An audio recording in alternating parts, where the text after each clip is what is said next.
Coming up on this episode of Nintendo Cartridge Society, we put in a bid to buy Nintendo.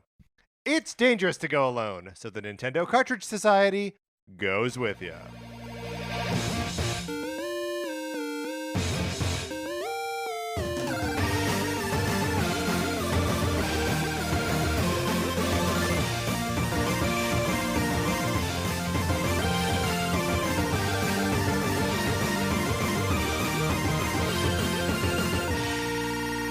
Welcome to Nintendo Cartridge Society. My name is Patrick Ellers, and I am joined, as I am always joined, by my co-host, Mark Mitchell. We've got a good show for you today. We're going to be talking about the news from the week, including, some more leaked emails from Microsoft. And then on Thursday, in celebration of 700 episodes of this very podcast, we are going to be ranking our hobby horses. But Mark, in the meantime, how's it going? It's going great. 700 episodes. 700 It feels unreal. episodes. We've been doing the show a long time. And there are things that we talk about over and over again. These are our hobby horses. And while we are coming up on the ranking, we still need your help. So if you have identified any hobby horses that you think we may have overlooked, that we don't instinctually know are things that we talk about all the time, email us at nintendocartridgesociety@gmail.com or get in the Discord and let us know what our hobby horses are. And how does somebody get into the Discord? By emailing us at nintendocartridgesociety@gmail.com. And then I send them an invitation, and then they're in there, and the Discord is where people talk about Nintendo stuff all the time. It's like a chat room. It's amazing. All of this business is happening way out of order, and it's throwing me for a loop. So we will be recording the Hobby Horse episode on Wednesday evening Pacific time. So get in your suggestions for what our hobby horses are before that. That's right. And if you have anything to say about the hobby horses, like put it in there. Your thoughts might end up on the show. And you will help us create something beautiful. That's right. Your thoughts may determine the fate of one of our favorite hobby horses. Mm-hmm. And our lowest ranked hobby horses, we never get to talk about again. Tough but fair. I came up with that rule right now. Yep, but I think it's the reason to do this episode. I think now? so too. Yeah, that's we will retire one hobby horse. One hobby horse will die live in the ring. And then also, if you would like to support us in any other way, you can go to patreon.com/Nintendo Cartridge Society, where we've got a bunch of fun rewards, but principal among them is our once a month episodes of miniseries that we put out. We are currently making our way through NCS Goes Broadway. Mark, tell them what we're going to be talking about in October. We're going to be talking about the Music Man. Music Man! Classic slice of Americana. Mm-hmm. Yeah, that's right. And it's a good episode, so check that out if you are interested. All right. The business was all out of order, but I think we hit it all. I think we did it. All right, perfect. Mark, let's get into what we've been playing this week.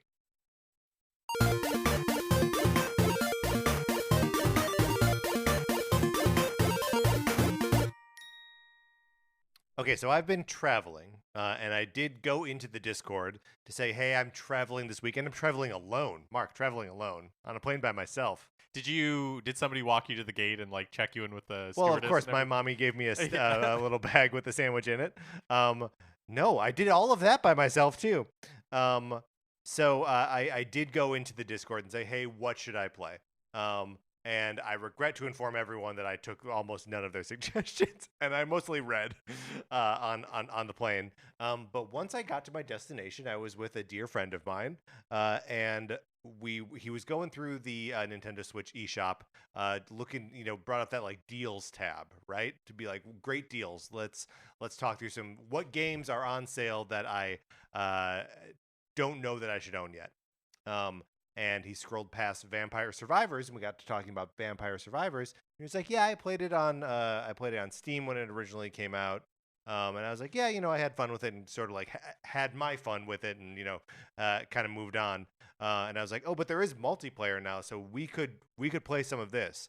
Mark and I regret to inform you that multiplayer Vampire Survivors is quite fun. Oh, that's awesome. It is as kind of pointless as Vampire Survivors is on its own, but you get to do it with a friend, and then you are forced to contend with the fact that you have developed strategies for how to play this like time waster game in a more efficient way, and you have to communicate that to the person you're in a room with, I love it. which is its own kind of metagame. So I had a real great time doing that. There's no way to like say like what we accomplished or like why it was fun, other than it just meant that we were like yelling at each other about like, no, level up the doves, you idiot. That's awesome. Is it couch co-op or is Yes. it? Okay, Yeah. okay. You're playing on one system. You are playing on one system on one screen, yeah, and you can do up to 4 players, which we did not do, but it was just the two of us, and like we wanted to. I don't know. It was just weird that we were like, okay, let's see how far we can get in this, and like didn't we cleared a plant level that I had never done before, where I don't think the monsters move. I think the plants just like pop up, and it like we played it for 15 whole minutes until like the level was over, but the whole time I did not understand what we were doing. Sounds fun, honestly. Sounds Yeah. like a great time. Yeah, I was having a great time. Mark, you continue to play Sea of Stars. That's right. You said you put a lot of time into it. I'm this I'm weekend. I think I played maybe like 5 hours. I didn't have a lot of time to play during the week, Mhm. but over the weekend I did, and I think I've doubled the amount of time I put into the game. So I'm at about 12 hours now, and I feel like I'm in a real sweet spot Yeah. where the story is beginning to pick up, and I feel really in a groove. Like I'm having a really good time with it, and I feel like I really need to stress that every time I talk about it. Because here comes some negative. Yeah, because I feel like Yeah. every time I'm talking about it, I'm just talking about the things that I don't think entirely work. Yeah. But it's such a interesting game. I don't think I've played a lot of indie RPGs. And so, last week you were talking about how kind of the linearity of Sea of Stars was putting you off of it. And at the time I was like, oh no, I love that about it. But the further I get into it, the more I'm kind of like rubbing up against like that sort of thing. Mhm. Where on the one hand, it is nice to just be like constantly funneled towards Right. the main objective. But on the other hand, it means that it has a lot of the trappings of a like classic RPG, but a lot of it is like emptiness. So there's a couple of times where you are uh uh given control of like a means to get around, Yeah. and it seems like, oh, there's like this world for me to explore, but You're there kinda just isn't going to the really. next You're place, kind of yeah. a lot of it is just like emptiness where Yeah. you can walk to this corner over here, you can go to this corner over here, but there's actually nothing there for you to see or even like gather. Like Yeah. it's just like an empty space, and which is just interesting. I feel like a lot of classic RPGs or just playing Tears of the Kingdom not that long ago, that game does such a good job of if you're rewarded for exploring something, right? Yeah. Even if it's a tiny Right. reward, there's But, at least like- like something there. But Breath of the Wild and Tears of the Kingdom are like exemplary games for like exploration, right? Like they are like the sort of gold standard for like rewarding you for 100% going out of true. your way. But I think that you're right. That's an exemplary example. I was about to stumble into the same sentence, an exemplary example, and I was like, no, we need some other words, and Not me. I ran forget how I got out of Yeah, it. I ran right into that. I set a trap for you. Yeah, it was like Wile E. Coyote. Mhm. Painting a train tunnel on Yes. the wall. But you're right. Like those are that's kind of an unfair example. But I think the example is it is real though. But I feel like especially in like RPGs of the era that Sea of Stars is emulating, you get to that openness after being funneled through the hallway for a long time, right? Like Final Fantasy 6 and 6 and 7, both of them are extremely linear for a time, and like Final Fantasy 6 at the halfway point it becomes this huge open world, and Final Fantasy 7 like 10 hours in it becomes a huge open world, and like I love the huge open worlds of those, but I also don't find myself bothered by the linearity of the beginnings of those games, and I'm still sort of feeling the crunch of the linearity of Sea of Stars.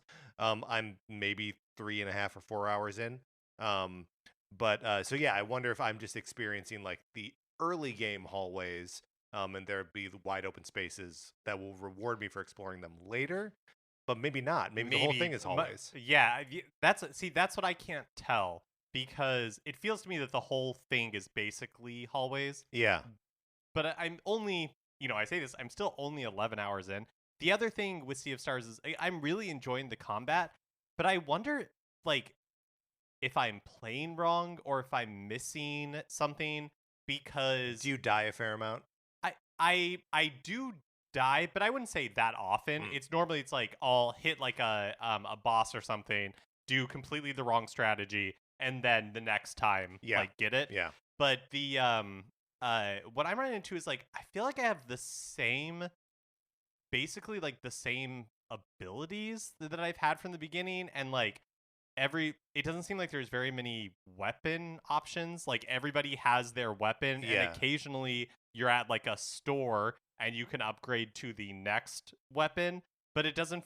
But as far as I can tell, it's not like, oh, this person could use a pot lid, or they could carry a hammer, or this person could like do this, like this person could use an axe or a staff. It's like, no, everybody has their thing. One type and of, so I just feel like I'm doing the same combat that I've done from the beginning without, and you occasionally get additional like skills, but it feels like so occasional, and it doesn't really feel that story based. Like it just feels kind of random where you hit a certain point in the story or in the mission, and they're just like, oh, this person now has this for no particular reason. Like it's not because like, oh, there's a story reason that you just earned this new skill or something. It's just like, no, you just kind of like hit this checkpoint, and so now you gain the ability to do this. And so the combat is enjoyable, but I just wish there was more variety in how I could like level up or like choose to play my character. Yeah, I mean, in my experience, which is obviously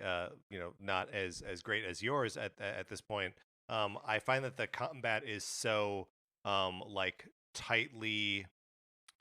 I want to say scripted, but that's not right. But like it's prescriptive in some ways that you only have a certain number of tools, and the game really only lets you mess up a couple times in a fight, even a regular encounter, before it's like, oh yeah, you mismanaged this, and now one of your guys is gonna die. And it's generous with like bringing them back after just a couple turns, and like I find myself using food like all the time. But it can just make more of it the next time you get to a campfire. Yeah, I agree that I just don't feel like I have a ton of options every time like the windows pop up. Yeah, and which is maybe fine. I think so too. It's so that's where I come back to like I feel like I spend all of this segment like complaining about the game. Right. But I really am having fun. The music is great. The designs of the enemies and especially the bosses are like really fun, but I feel like I feel in playing it like bumping up against the indie nature of it, where it has the like look and feel of a really like big scope game, but it is not really. Like you run up against those like indie limitations where like limited character optimization or like like growth customization options. Like limited amount of weapons in the game. And so it's just an interesting contrast between kind of what the aesthetics of the game are, and so my expectations based on those aesthetics versus what the game actually delivers. Because I agree with you that they are very generous with food items and like healing and all that kind of stuff. But to me, that is a band-aid solution to the game not really being very well balanced. Yeah, that's interesting. Like they're just like, we're just gonna like throw these enemies at you, and it doesn't matter if like it's not that well balanced because we'll just let you heal afterwards. You know what I mean? No, I actually that's a place where I actually want to push back, because I think that Sea of Stars is balanced in a way that makes you use food and items in a way that when I'm playing a Final Fantasy game, like it is a cold day in hell that I'm using like an X potion or whatever, right? Like I will hoard those items. Yeah, that's interesting. Forever. That's true. Totally and true. Like in a way that you can't do in Sea of Stars. You have to actually think of those tools as tools you can use and have to use. No, that's a good point. So in that way, I think it's actually like maybe overly balanced in a way that makes you use all the tools. But you mentioning that they only have like one type of weapon, my mind immediately went to Super Mario RPG, which is very similar in that regard, that like the characters don't have a bunch of different kinds of weapons, and they don't have kinds of weapons that they can like trade between each other.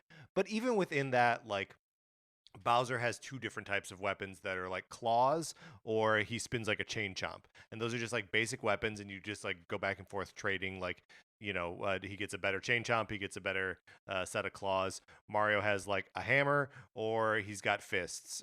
Peach has usually, maybe Peach only has the one type of weapon, just like a thing that she swings. But like Mallow has like a stick, or he can have cymbals that he like smashes, someone with. So like uh maybe Mario RPG characters have two different types of weapons versus the Sea of Stars characters, which seem to just have one each. And maybe I'm just not far enough. Like, Yeah. I don't know how long this. You know what I mean? Like, Yeah. or maybe it is totally possible that I am missing things. You know what I mean? Like, it's possible. I think your experience is comprehensive. But then you also go back to, well, it's like a $35 game. You know what I mean? Like, Yeah. it's not. So do I feel like, am I enjoying myself? Yeah, absolutely. I think I'm enjoying. It's like any RPG I've ever played ever, where you get like 10 hours in, 11 hours in, whatever, and it begins to click, and Yeah. you're having a lot of fun, but you have to get through those first few hours.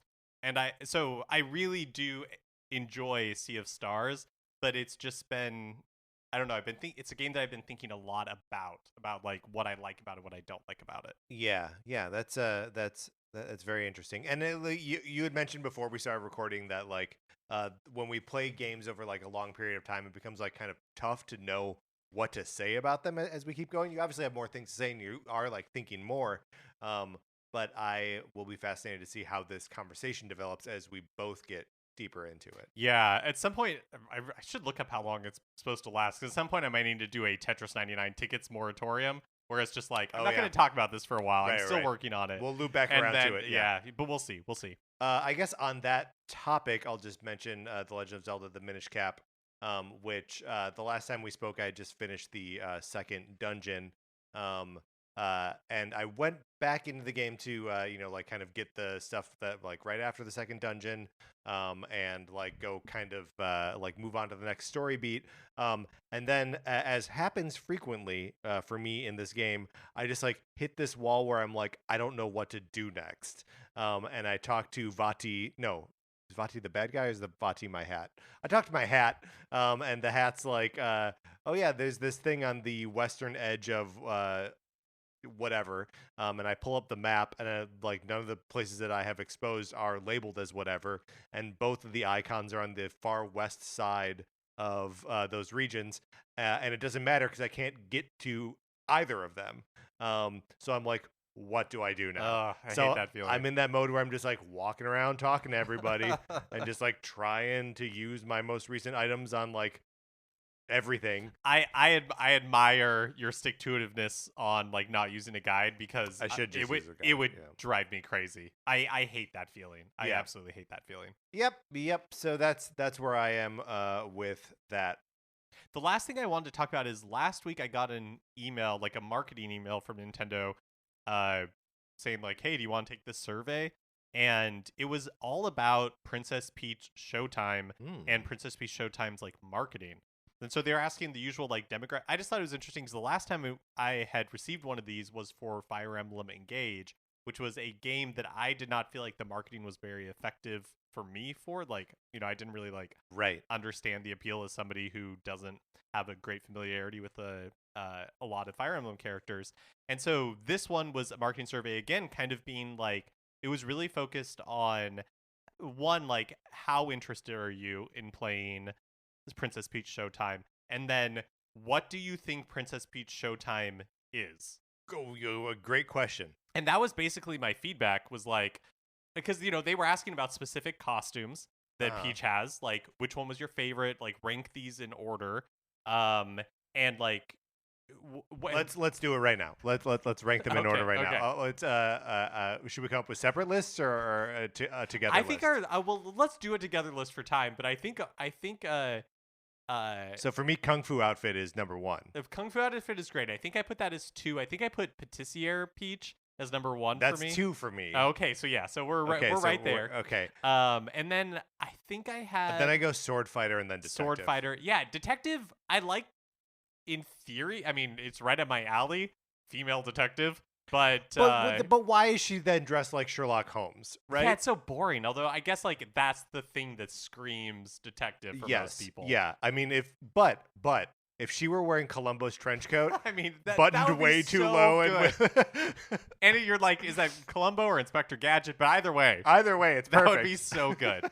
So yeah, I was asking about that, but then it was also docking it points for not being Columbo. Hey, it's hard to measure up.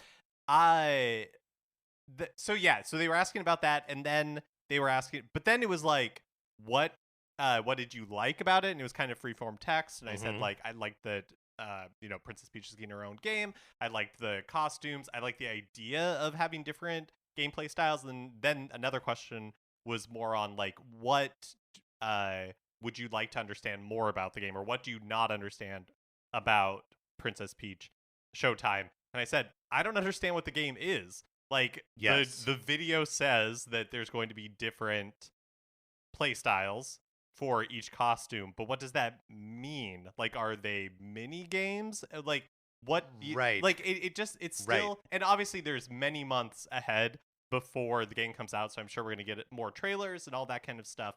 But at this point, I'm interested, but I don't really understand what this game is. Well, because we find ourselves in a situation where there is a first-party Nintendo game where we fundamentally don't understand the style of gameplay, right? Like, there's a new Zelda game coming out. We kind of know what the broad strokes of it are going to be.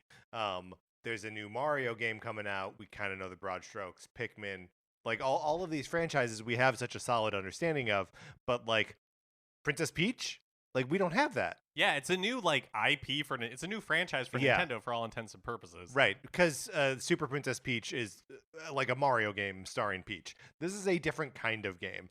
And like from the trailer, it's like it made me ask like, is this a Kirby game basically? And like seems like maybe, but with one that's like focused so much on like designing the whole level around specific transformations, that like just kind of tough to wrap your mind around.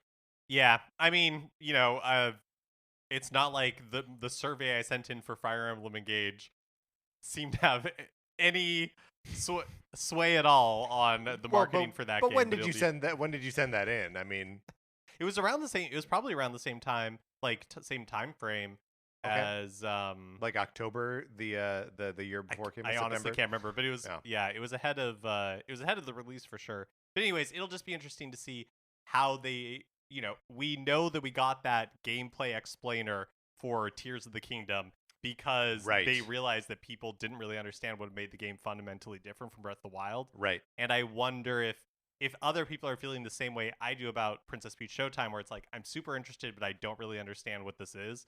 If they get enough of that feedback, that we'll get a more clear explainer of, hey, this is what this game is. Is this something that, if not unique to Nintendo, is maybe just like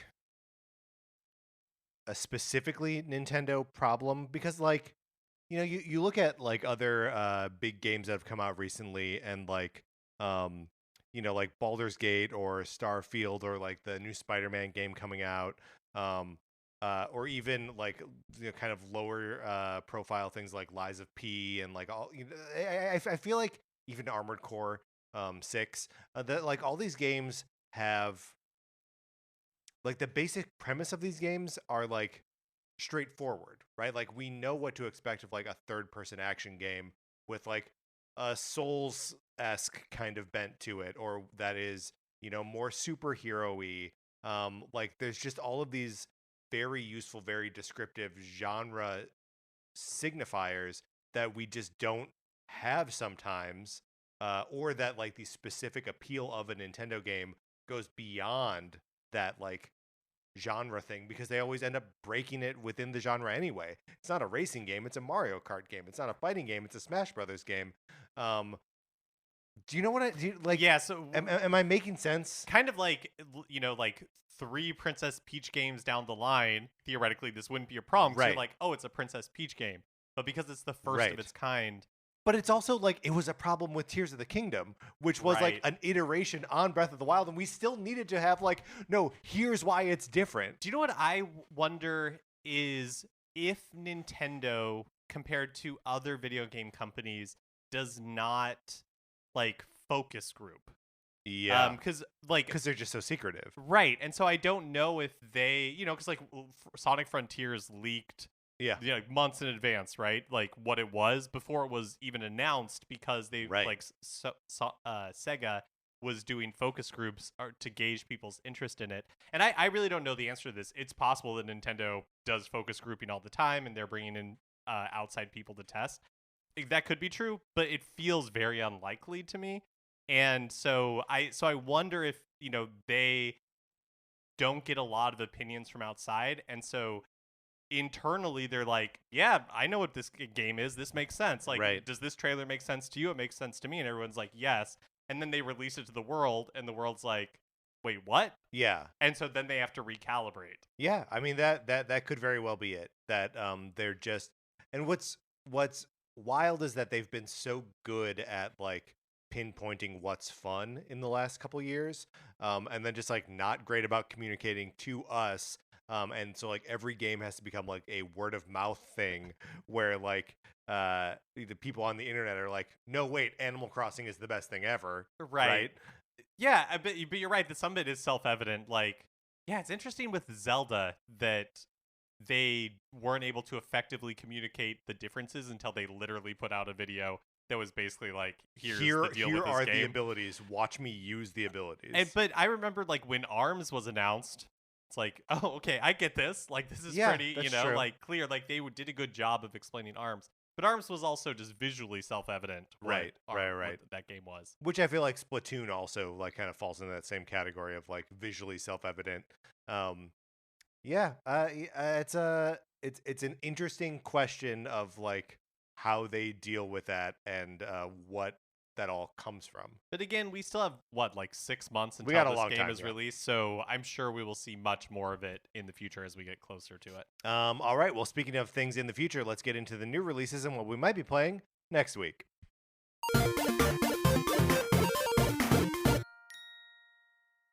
Thursday, September 28th, Infinity Strash Dragon Quest: The Adventures of Dai, or Adventure singular of Dai, Just one adventure of Die. is released on Switch. What is this? So this is a action RPG that is based on one of the best-selling mangas in Japanese history, which is this Dragon Quest: The Adventure of Dai. And it has, I believe, had 2 anime adaptations. One more recently, I believe it ended last year, and possibly aired or was available in the United States as well. Okay. So anyways, it's a much beloved Dragon Quest story that has been like an anime, a manga, and is now being turned into an action RPG. I mean, just the other week I was asking for more Dragon Quest games and being like, why don't we have more Dragon Quest games on Switch? And I guess here is one. Yeah, here you go. Also on Thursday, Disney Speedstorm is like officially released. So it's been in early access for a few months now. But Which was something you had to pay for. that's right. But Right. this is the like official launch of the game, so it will now be free to play. Right. And so in its free to play mode, it obviously has to monetize somehow, right? And do we think that's just like new characters and like upgrades and stuff? Or That would be my guess. I've never played a free to play kart racer before, I guess, other than like a little bit of Mario Kart Tour. right. So I don't know exactly how it'll work. What do we think? Are we getting into this? Are we getting into Disney Speedstorm? I mean, if it's free, I might check it out. I don't think we can get Figment anymore, right? Figment, the dragon from the Imagination Pavilion at Epcot. Journey into Imagination. I don't think Figment's available anymore. But You're telling me I show up and I say, here's $5, give me Figment. They're going to tell me to get I lost? don't know. Maybe the Figment season is over. The season of Figment could no longer be in American action. dollars. I don't know, but I've got to tell you, Legal tender for Because- all debts, public and private. before I was gonna say, like Disney, like between Disney Speedstorm and Disney Dreamlight Valley, it felt more likely for a time that Dreamlight Valley would be the one that we dabble with, but that's not free to play at all, and this one is. Right. So might as well download it. Oh, I'm definitely going to download it. I'm definitely going to race a little bit. Look, you can race as the monsters, right? Like Sully. Like, I'm going to get I in there. think so. Yeah, I'm going to do that. Can I get in there as Mickey? Is Mickey a playable character? he's gotta be. Oh yeah, in fact, we know that because we talked about it on the show that like Steamboat Mickey. Oh, Steamboat we- Willie. No, it's Steamboat Mickey, and we were trying to just figure out what the distinction with it. That's right. And I'm sure it's all just trademark. Right. But Well, that Steamboat Willie is the name of the cartoon based on Steamboat Bill, which was a river folk song or something. I think that's Right? I think that's where it shook out. Right, yeah. right. Uh, So we're getting way into it, is what you're saying. I think it's possible. And hey, maybe you will be able to give them $5 for Figment. I love Figment. I would Yeah. want to play as Figment. And then on Friday, September 29th, EA Sports FC 24 is released on Switch. This is the first version of EA's soccer franchise that doesn't have the FIFA license. Uh-huh. And it's the first one on Switch that is running the Frostbite engine and is supposed to be feature complete with the other versions, not the FIFA legacy versions that we've been getting on Nintendo Switch since this system launched. Right. And what are the expectations for performance here? Oh man, I don't know what to expect. Mortal Kombat 1? Which we'll get to in a version little bit. performance? Yeah. Later on in the news. But yeah, it does seem like it's possible it could be a train wreck. It's possible. It could also be nice. Fine. So It could be totally fine. We'll find out. And then also on Friday, we're getting Kirby and the Amazing Mirror for Nintendo Switch Online Plus expansion pack subscribers. It's a GBA Kirby game that I've never played before. So I did. This is a game that I bought on the Wii U when we were in Kirby Month last year, and it is a strange game that doesn't totally work, but is so interesting that it definitely warrants a little bit of experimentation with. It is a Kirby. You can play 4 players simultaneous. And it is a Kirby Metroidvania where these different worlds and like areas are connected via these mirrors. So like you explore them and like trigger things and then like go back and you've opened new areas, or you can collect the transformation so you can unlock, like you get a fire power up so you can burn your way through stuff in other parts of the map. Not the best Kirby game by any stretch of the imagination, but an interesting entry for sure. Yeah, fun that Kirby is like Mario in that Kirby can anchor any sort of game. Yes, I mean this was my hypothesis during Kirby Month, is that Kirby fulfills the promise of Mr. Video, like the idea that Mario was originally going to be like in everything and like could be the cornerstone of any kind of video game. That Kirby fulfills that better. Because look, he has been, but can Mario be the ball in a pinball game? Yeah, okay. I mean, yes, he can, and he has been. But has he been the ball in a like Arkanoid like game? No, just Kirby. Yeah, it's helpful that Kirby is just Kirby, and you know what I mean, where it's like, what is Kirby? How does Kirby work? All of these things are unknowable, right? And so it just like the brain doesn't have to reckon with Kirby doing strange things. This is a great point. Yes, because Mario's a human man, right? In some capacity, that you got to be like, how does he do? What's his job? No one ever asks what Kirby's job is. As far as we can tell, it's just sleeping. Yeah. Except when Planet Popstar's under attack. Oh, I love Kirby. So will you be checking out Kirby and the Amazing Mirror? That's a no. I really feel like a game like Sea of Stars for me is all about momentum. Yes. And it's like I have to be single-minded, and Yeah. if I get distracted, I will easily fall off of it. And I am enjoying it. So, I'm sure someday there will be Kirby Month Part 2, and I'll check out Kirby and the Amazing Mirror as part of that. Speaking of Kirby Month for a second, when we did Kirby Month, we had an episode that was all about our favorite sub games. And one of my favorite sub games comes from Kirby and the Amazing Mirror. It's called, I forget the name of it now, but it's like a surfing mini game where it's like a side scrolling. You and three other Kirby's are racing by on surfboards, and there are waves, and you can like jump onto the waves, and then if you jump at like the crest of the wave, you get a little speed boost. And it has a really cool like momentum system where if you are pulling off a bunch of these tricks and jumps at just the right time, one after another, that it's very satisfying and fun. Yes, I remember watching you play this, and it's called Kirby Wave Ride. There we go. And the art for this sub game is it's just an aesthetic I want to live in because you're riding this wave, but then it's like during like sunset or sunrise. Oh, This, yeah, this, like it's beautiful. blue and pink. It's Yeah. just really gorgeous. Yeah. So, if nothing else, if Kirby and the Amazing Mirror does nothing for you, at least check out Kirby Wave Ride, as part of it. All right, Mark, let's close out the new releases. Which brings us to a regular segment on our show. It's time for 433. In 1952, American composer John Cage wrote a piece called 433, wherein a performer or group of performers didn't play their instruments for 4 minutes and 33 seconds. For the purposes of this show, our instruments are talking about Nintendo. So, for the duration of one performance of 433, Mark and I'll talk about something not at all Nintendo related, the Huss fulfilling the contract of the piece. There's a little bit of music at the beginning of this performance of 433. Skip ahead a little bit so that sounds like there's still music happening. I'm just gonna set a timer. I didn't vet this performance of 433 well enough. Mark, please introduce the topic. Yeah, so we are going to be randomly selecting years from 1980 to the present day and determining if we would be able to beat the Academy Award winners for Best Actor and Best Actress from those years in a arm wrestling competition. Very good. So I have set a timer now for 4 minutes and 33 seconds.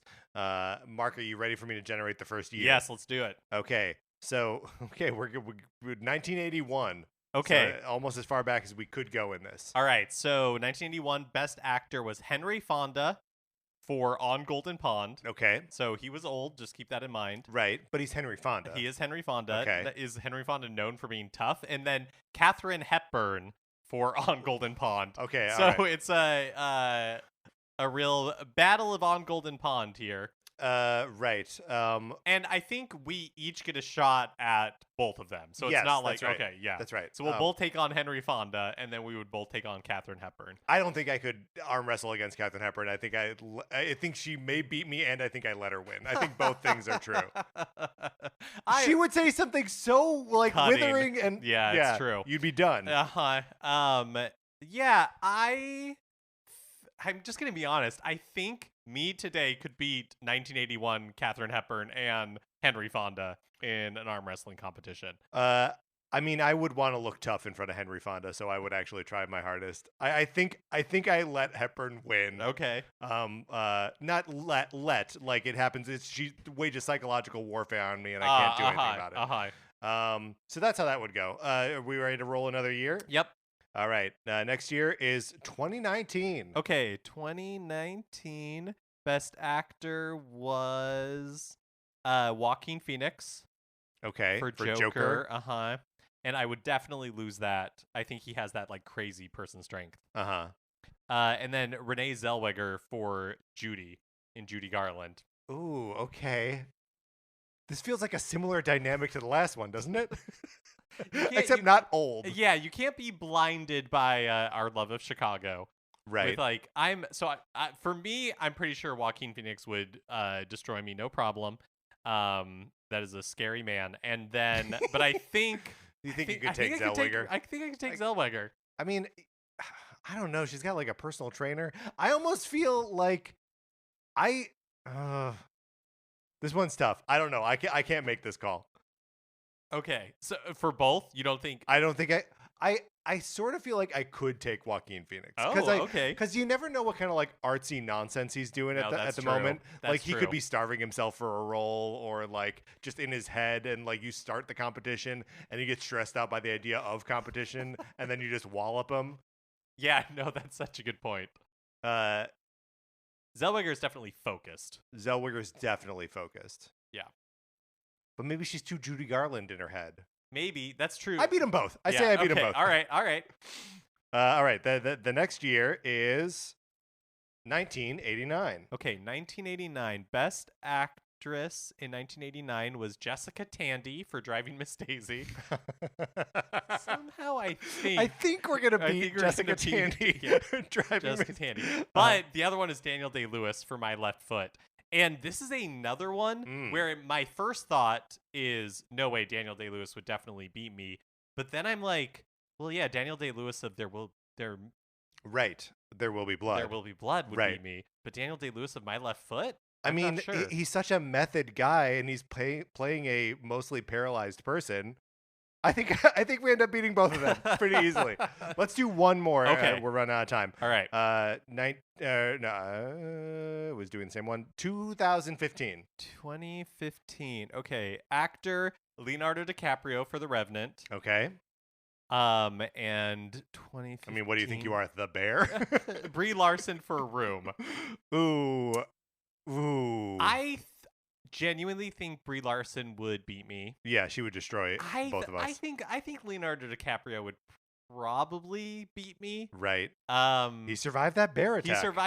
And Tom Hardy. He might. The one thing for yes, Leonardo DiCaprio is he might have been he might be so hyper focused on winning an Oscar that year that he may not be really into it. You know what I mean? He's just like, fine, I'll arm wrestle you because you asked me, but not because I really want to. I don't have anything to prove. No, but he does have something to prove because you are arm wrestling Oscar winners, right? So that's a title he has to defend as an Oscar winner. Yeah, no, that's a good point. We should have. If you beat them, you get their Oscar.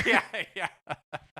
All right, we would have been accompanied today by Sana Cola mezzo-soprano and Tuomas Corello on the theremin, but there was a bunch of extra noise there. We couldn't deal with it. All right, Mark, let's get into the news. No, that's just me cueing that again. Let's get into the news.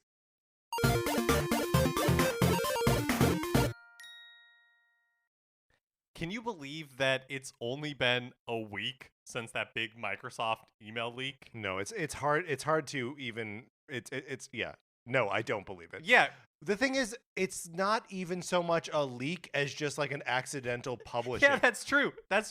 So Microsoft is, I guess the actual Microsoft versus FTC trial is happening right now, because a few months back they were arguing, the FTC was arguing for a preliminary injunction, which they lost. And so now this is the actual Microsoft versus FTC trial. Right. And as part of that, both the FTC and Microsoft upload court documents that are heavily redacted, but Microsoft accidentally uploaded last week a file that had hidden pages in a PDF, but they were still accessible. They were just hidden, and it leaked, or it included a lot of unredacted emails and presentations and internal Microsoft stuff. So from 2020. Right, and seemingly stuff that wasn't relevant to conversations about Microsoft acquiring Activision Blizzard. But it must have all been part of the discovery process. Right. And so, but yeah, so all of the, and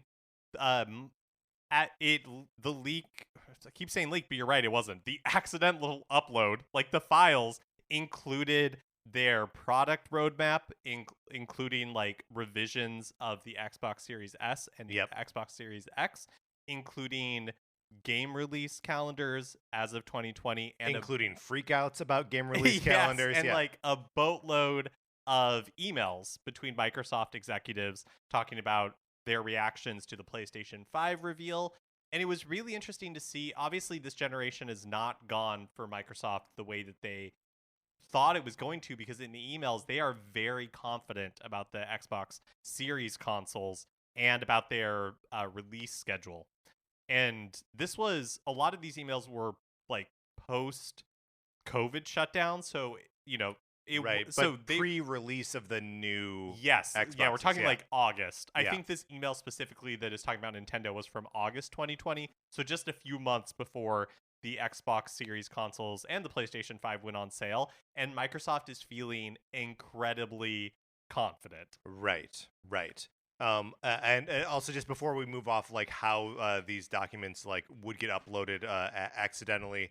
I worked in a law firm for a while, and uploading documents to the court docket is often something that is not handled by attorneys themselves, because a lot of attorneys with like the most expertise in like their legal field tend to be older and aren't always the most tech savvy. So there are often file clerks or secretaries who are younger and better able to use the equipment that do the uploading. And also, these court docket websites are think of any time you've used like a government portal for anything. It's like that times a million, because only people who are like specially like trained to use it have to use it.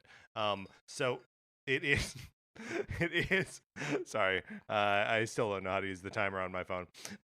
So it is like bad and confusing and easy to mess up. And I've seen it messed up in person multiple times. So it's not surprising that something like this would happen, but it sure is funny. So the email we're specifically going to talk about is Microsoft's Phil Spencer discussing the possibility of acquiring Nintendo. Right. So, in an email titled "Random Thought," all lowercase, Random thought. Microsoft executive Takeshi Numoto asked Spencer why they are not finding acquisition targets, quote, like Nintendo, as a way to, quote, increase their consumer exposure and relevance. And Spencer responds, quote, I totally agree that Nintendo is the prime asset for us in gaming, and today gaming is our most likely path to consumer relevance. I've had numerous conversations with the LT of Nintendo, which I don't know what that means. LT? Leadership team. Oh, leadership team, about tighter collaboration, and feel like if any US company would have a chance with Nintendo, we are probably in the best position. But Spencer also goes on to note that Nintendo is, quote, sitting on a big pile of cash, end quote, and that a hostile takeover would never fly. It would be like people would be so upset by it. Instead, that they are, quote, playing the long game. Yeah, so they are buying shares of Nintendo where where they are able to do so, but like there are so few, if any, examples of an American company acquiring a Japanese company. It's just like not. It is culturally not something that happens, and so like I wonder how much of Phil Spencer's response here is just him being like, yeah, I don't know, that'd be super cool. It would be really cool if we could buy Nintendo. Well, he also, in these emails talks about it being like a legacy maker for him. Like Totally. it would be, like a crowning achievement of And his it kind of would like be, reign right? of Microsoft gaming. And then he also talks about how how Microsoft would be the best stewards of Nintendo. Like Nintendo isn't really taking advantage of exploiting their intellectual property and all that kind of stuff. Right. Like basically like let Microsoft do the hardware and Nintendo be a third party developer, essentially a first party developer for Microsoft, which I feel like from a businessman's perspective is like I understand that way of looking at it, but to me it's such a fundamental misreading of what makes Nintendo successful. Yes. What is fascinating though, and we talked about this a little bit last week, is like here are the things that I guess we did it during the topic episode, right? That we're like, here are the things that Microsoft actually genuinely does do better than Nintendo. One is preservation, and another is accessibility. And also then just online infrastructure. All three of these things are like this is what Microsoft is really good at. Nintendo is frequently quite bad at. If you want to play any Xbox game on your current Xbox, you can basically do it. Even if you have like the disc, they like find a way to anyway. So like yeah, there certainly are things that Microsoft could offer to Nintendo, but I don't think make your gaming console is one of them. Yeah. Yeah, no, I completely agree. And I definitely think that the thing that Microsoft has Yeah. is an insane amount of money Yes. that they are willing to spend. But like Phil Spencer was saying, like Nintendo has a lot of money, and I don't think they have any desire to be To be acquired. to be acquired. And Did you see that Capcom also recently put out a statement being like that they're not interested in being Oh acquired? no, I didn't see that. That's interesting. Maybe it wasn't a statement; it was in a interview or something. But I saw it recently, and was like, "Oh, that's why?" I can't believe your timer went off again. That's amazing. We're just doing this show in 4-minute and 33-second increments. Yeah, we're like Vin Diesel doing this show 4 minutes and 33 seconds at a time. I just wanted to one thing that you said earlier is that when Microsoft talked about playing the long game, you had said that Microsoft was like slowly acquiring shares in Nintendo, and I don't believe that that's true. I don't think that. Oh, you don't think? I don't okay. think that they own any shares in Nintendo. I think that would be much bigger news if Microsoft was actively buying shares.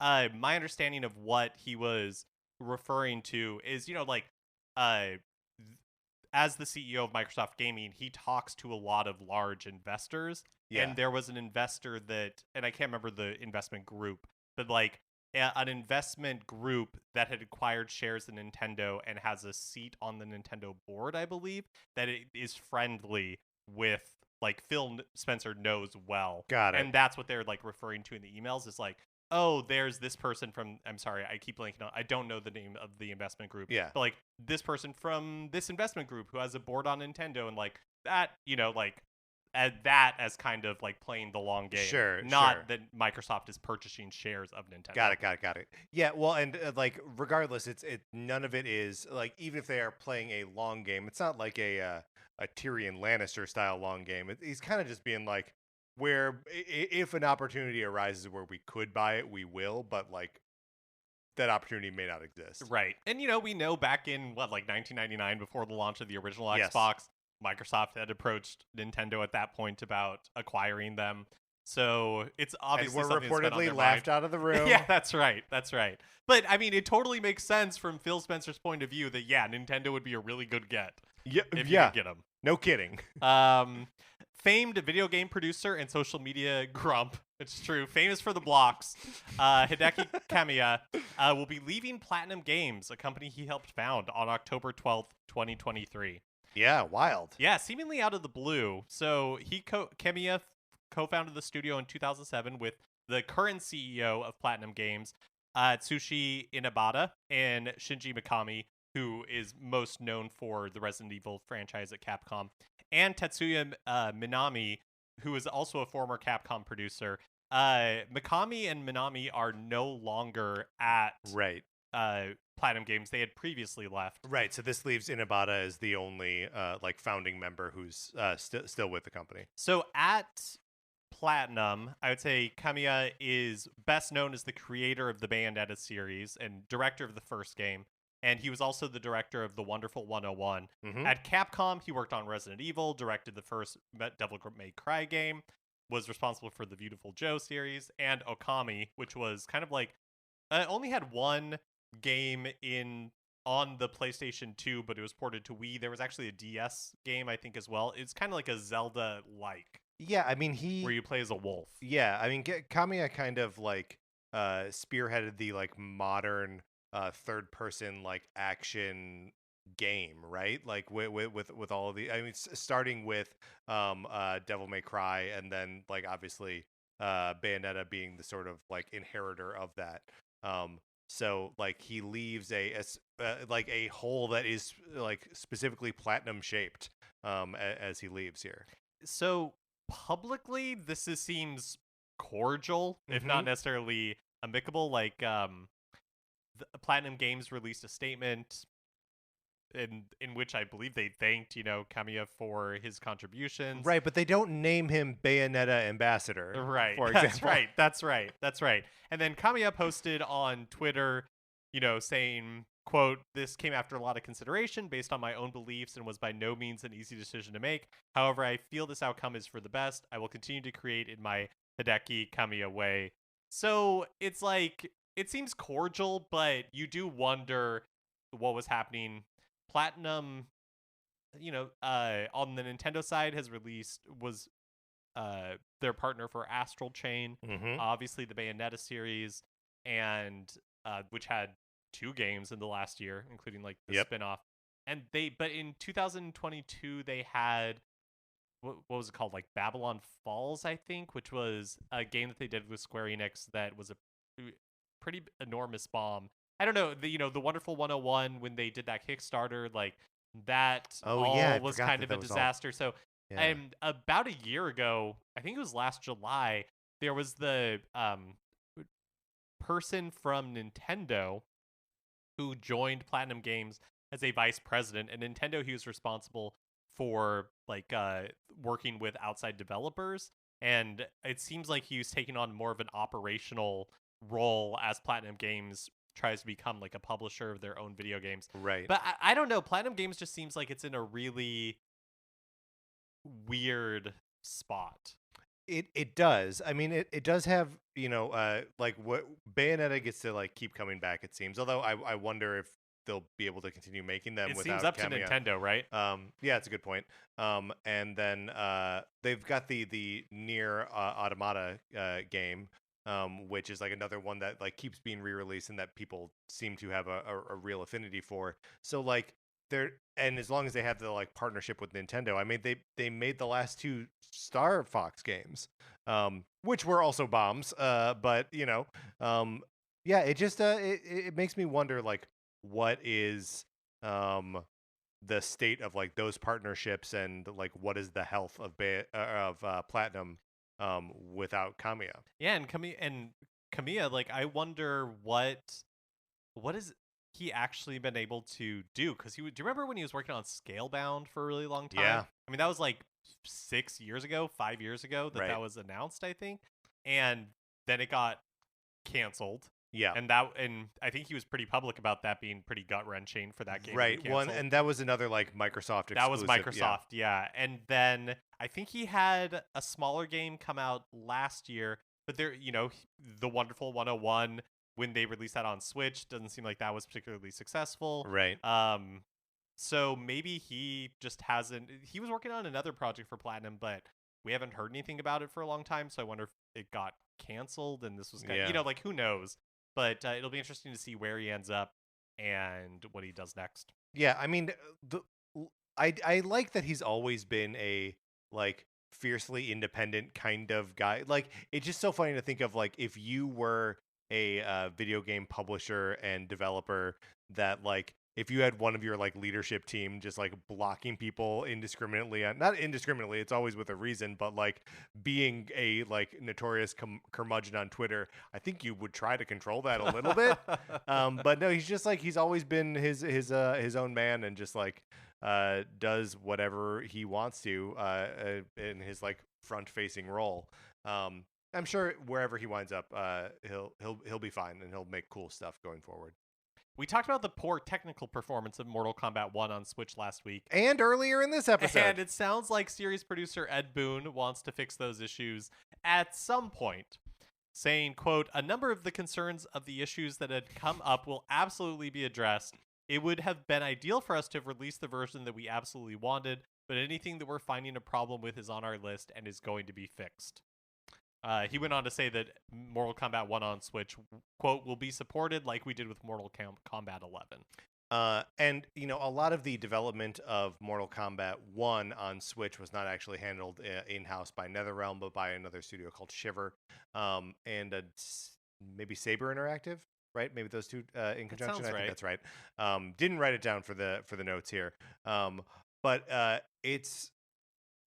there are a couple of weird things happening here, right? One is like it almost seems like Ed Boon was caught off guard and was like, "Oh, that's the state that thing was in." Like, Ed, come on, man. That game's got your name on it. But like, so that's one thing, and then another is like, Mortal Kombat games have always come out on systems that couldn't deal with them, right? There's Mortal Kombat 2 on Game Boy. Right? Oh, it's not as good as the one in arcades? Yeah, no joke. And I feel like this is just always part of the Mortal Kombat math that they're going to put it on as many platforms as possible. what's weird about this example is like Mortal Kombat 1 isn't on Xbox One and PlayStation 4. They don't have that. That version doesn't exist. But they made this like sanded down Switch version, which is no good. Yeah, yeah. I mean, Mortal Kombat 11 sold decently on Yeah. Switch, like, and so it makes sense that they would want Mortal Kombat 1 on there. And I love that they are supporting it and are doing it day and date. But yeah, this one just seems like it got away from them. Yeah, didn't seem ready. Last, What do you think is the likelihood that they're actually going to be able to like fix these things? Though? I think that they will. I mean, I believe in that they will do what they can, and that they will, because Mortal Kombat 11 sold so well, and I think the expectation is that Mortal Kombat 1 will sell well too. But I think the only way it'll do that is if they do fix these issues, or at least try to fix the issues, because it's good business for them to have it do well on Switch, especially with a new Switch, like the next system coming out soon. True. It just makes sense for them to try to cultivate that audience. Still makes me wonder why they wouldn't put that version on PlayStation 4 and Xbox One. Yeah, I don't know. Weird stuff happening at NetherRealm. The last week, the physical release of Pikmin 1+2 came out, and because they're physical versions, they added language support for Dutch, Korean, simplified Chinese, and traditional Chinese. Right. Well, whether it's because or it's just like happening at the same time, the release of so it's a version 1.1, which has the support for these additional languages. It fixes a like game breaking bug in the challenge mode of Pikmin 2 and like other fixes. That all of that stuff, which gets applied to the digital releases that were dropped day and date, or not day and date, but were dropped, like Shadow dropped as part of the Direct in June, that they're getting updated at the same time that these physical games came out. It's almost like they were holding this update for the physical versions. Right, yeah. I mean, and kind of like the implied narrative behind it being that like they knew they needed more features in them, but we're like, forget it, we can do a Shadow drop right now and put those additional features in later when we launch the physical version. Interesting. Which is like, I mean, it's such a weird new world for Nintendo of releasing digital games and then releasing the physical version of them later, so they can like maintain that element of surprise or like ride that kind of hype of like it's announced now and you get it now, but still serve the like collector part of their audience. And then like also have the benefit of adding more features later. Yeah, that is interesting. Red Dead Redemption just released on Switch a few weeks ago, but there's speculation the Red Dead Redemption 2 could be on the way as well. That seems wild. So this is all based on the classification for the game in Brazil was updated at some point to include the Nintendo Switch in the list of platforms. So PlayStation 4, Xbox One, PC, and now Nintendo Switch is on that listing. Okay, so is this just a matter of, because I think it was a Brazilian publication that had the Nintendo Switch online logo on the early advertisement for Tears of the Kingdom, right? So is this just a matter of like some website dude or some ad guy just like got carried away? Gets it wrong. Or is just gets it wrong. Yeah. Or is this really happening? Yeah, who knows? Who knows? Maybe they were like updating a database and Nintendo Switch got added to the wrong, like accidentally got added to the wrong table. And so then now it's showing up on this listing. Yeah, who knows? The fact that I feel like we've had errant listings before. Like it happens, right? Or like listings for things that end up don't releasing or but aren't also actually included when the game is announced. People like putting games on the Nintendo Switch. Yeah. Feels like a really big game to go on the Nintendo Switch. Absolutely. It's too big. So, but I don't know, the Witcher 3 was on Switch. Sure. So this is a newer and bigger game. I mean, it's just it's such a like graphically intense game that like I don't maybe this is a cloud version. right? We haven't seen one of those in a while. So the reason why people don't think it's a cloud version Lay it on me. is because cloud versions don't exist in South America on the Nintendo Switch. Oh. Supposedly, Oh, okay. I haven't verified this myself, but that's Okay. what I was reading online. So if is I that, were to- like if- cloud yeah. versions of like the Resident Evil games Right. are not released in Brazil. So you're telling me I have a Nintendo Switch. I live in Chile. Uh-huh. I can't play the Kingdom Hearts games on my Switch? That's what I'm telling you. Okay. Yeah. All right. Yeah. That is what I'm telling you. I'm sorry. I was just looking up to see when Witcher 3 came out, cuz is it true that Witcher 3 was released before? So Witcher 3 was released in 2015. Was Red Dead Redemption after that? The initial Red Dead Redemption? 2. Sorry, you're right. 2018. Oh my gosh, Witcher 3 is old. Yeah. Wow. Yeah. No, Red Dead Redemption 2 is like kind of recent. It's the most. Is this true? Is it the most recent Rockstar game? Yes. Yeah. Wow. They got to make another Grand Theft Auto or something. They are, right? Don't we know they're making a I think we know. But they need to make Bully 2. That's what they need. I guess it's like Grand Theft Auto is just like Zelda. It's like they're always working on the next one. Right. Just who knows how long it's going to be Yes. until it comes out. Tetris 99 is running its 35th Maximus Cup.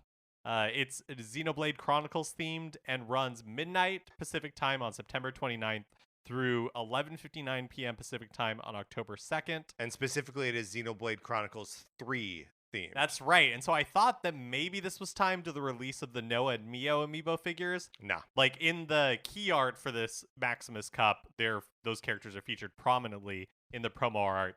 But no, those don't release until January. So the mysterious ways of Maximus Cup timings continue unabated. Yeah. So, Mark, what does this do? Bring you back to Tetris 99 for 100 points? It brings worth me of- back yeah. for sure. I'm wondering, what does it do for you? Are you ready to return to Tetris 99? I mean, I have to. I can't not get one of the themes. I have literally all the themes in it right now. You have a problem. 'Cause I have a problem, but I've also basically stopped playing it every day. Yeah, which, that's true.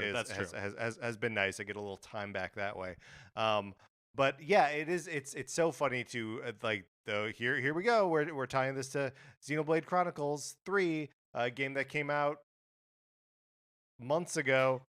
So I have two maybes. One is that originally the amiibo were supposed to release like in October or something. Possible. And this was timed to that. But then historically, the Tetris 99 Maximus Cups don't make any sense. Like we had one instance with Pikmin 4 where it was appropriately timed. Right. Otherwise, it's like months all over the place. Like, wasn't it also even like the weekend before Pikmin 4? Yeah, came it was out? like I think it was the Miyamoto we are pushing Pikmin 4. Yeah, that's right. So everybody everyone do the your Pikmin part. 4. Exactly. So that's one. The other one is like maybe it's just to keep those characters relevant so that way they sell more amiibo. I don't know. So anyway, we're going back and playing Xenoblade Chronicles 3. We'll talk about it in October. And finally, Hallmark Keepsakes has revealed new video game themed ornaments for the 2023 holiday season. They include an NES, a Sega Genesis, a Sega Dreamcast, which I have a problem with. I have a problem with the Sega Dreamcast. Lay it on me. So the Sega Dreamcast ornament has a Dreamcast and it has a controller. The controller has the VMU, which is, of course, the visual memory unit. So there was like a little screen on the memory cards in these controllers, and you could play like little supplemental games within them.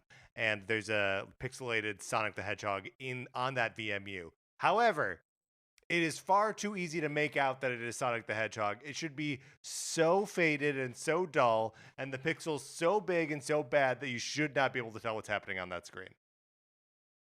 That's my objection. Noted. Link, Samus, King Mickey, Mini Eevee, KK Slider, Cat Mario, Mini Toad, Donkey Kong, Mario Kart from Mario Kart, Bowser from Mario Kart, a Super Mario item 6-pack. Which, boo on that one. And then 2 Minecraft characters. I got the Super Nintendo one last year. And you got one for me as well. That's right. And they're pretty fun. Yeah. So I wonder if they are loud though. They are really loud. They're so loud. I wonder if like what jingle the Genesis one will play or like the Dreamcast one. I mean, it's probably all just Sonic the Hedgehog music. Yeah, probably. So you bucked a little bit at King Mickey. It's like Mickey in the Kingdom Hearts. Oh, So he's got like okay. a keyblade and he's wearing like a black hood. So like it looks crazy. Gotcha. Okay. Which of these do you like? I like. We were looking at these earlier, and I like Toad because it's just It's a just joyful Toad. Yeah. Always up for KK Slider. Mm-hmm. I liked the Bowser Mario Kart one. I think the Cat Mario one is pretty solid. The Cat Mario one's pretty It's good. just a cute looking Cat Mario. Yeah. Kind of nailed it in one. Mm-hmm. Kind of nailed it in one. The Link one and the Samus one, though, I think we both agree are like just those characters. Like, Yeah, they're fine. it's a weird criticism, but like that's just Samus. Uh-huh. Do you know what I mean? Yep. It's not like Dread Samus or like Not even in like a particularly like dynamic or interesting pose. Yeah. It's just like what's happening here. So anyway, we're gonna pre-order all of those, and we're gonna have a great holiday season. Mark, let's close this out. All right, that is going to do it for this episode of Nintendo Cartridge Society. Don't forget, you can join our Discord by emailing us at nintendocartridgesociety@gmail.com. Get in there. Tell us what our hobby horses are. We're getting so close to the actual ranking episode. Anthony DeLuca made our logo. Our theme music is provided by 8-Bit Betty. You can get more of his music by going to 8bitbetty.com or by listening right now. For my co-host, Mark Mitchell, this is Patrick Ellers saying thank you for listening.